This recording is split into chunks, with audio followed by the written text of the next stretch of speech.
Our second witness is the Honorable Brian Miller, who has served as the General Services Administration's Inspector General since 2005. He previously spent 15 years with the Department of Justice, including time as the Assistant U.S. Attorney for the Eastern District of Virginia, where he had considerable experience with procurement and grant fraud. Mr. Miller has received notable recognition for his service as Inspector General, having been recognized by, okay, there we go, Ethisphere, is that it, magazine, as the 12th most influential person in business ethics by a worldwide panel of experts. I want to thank you both for being here today. Mr. Miller, go ahead with your testimony, please. Thank you, Mr. Chairman. Good morning, Chairman Coppin and distinguished members.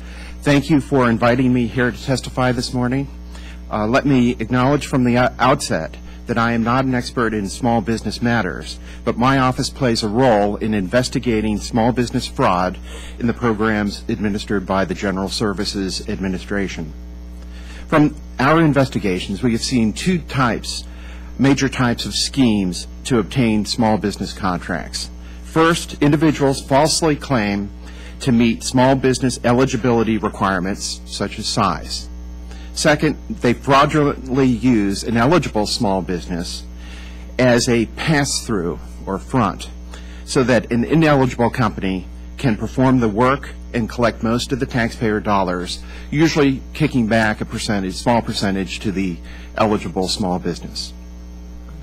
My office is currently investigating a case jointly with the IG from the Small Business Administration and the IG from Veterans Administration.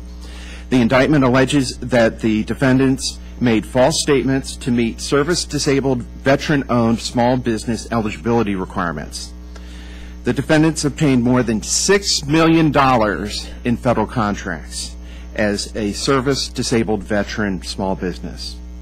When the VA began to verify self-certifications, the defendant allegedly created and submitted documents that said that the veteran completed 3 tours in Vietnam and received numerous medals and citations. But according to federal records, the individual was never classified as a service-disabled veteran and was honorably discharged in 1968 after serving as an engineer mechanic for 5 years in the National Guard, during which time he never left the state on active duty. This kind of fraud derails small business programs. Unfortunately, it is not always possible to find a civil or criminal remedy. Prosecutors usually look to loss to the United States.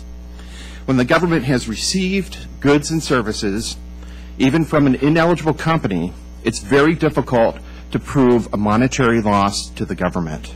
After all, the government did receive goods and services, an adequate product. But there is real loss and real damage to the integrity of the small business programs and lost opportunities underlying those programs, starting with the legitimate small business that didn't get the contract. This harms small businesses, and it harms all of us because small businesses create jobs. Almost 2 out of every 3 new jobs are created by small businesses. Because fraudulent self-certifications are difficult to detect, dishonest companies expect to get away with it. And so a strong penalty is needed to deter those who might be tempted to falsely self-certify.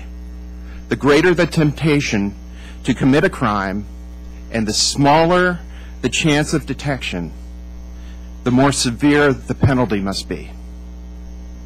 A strong penalty will take the profit out of crime, which is an idea behind our forfeiture laws and our fraud laws. The Small Business Jobs Act requires the Small Business Administration to issue regulations that protect innocent individuals and small businesses from liability in cases of unintentional errors, technical malfunctions, and other blunders. We believe this is very important. Given the complexities of many of the rules governing eligibility for preferential contracting programs, companies should not be punished for innocent mistakes. Our experience, however, has shown that we need a significant penalty to deter companies that might willfully misrepresent their status in order to obtain federal contracts intended for true small businesses. Thank you for inviting me here this morning. I would be pleased to answer any questions. Thank you.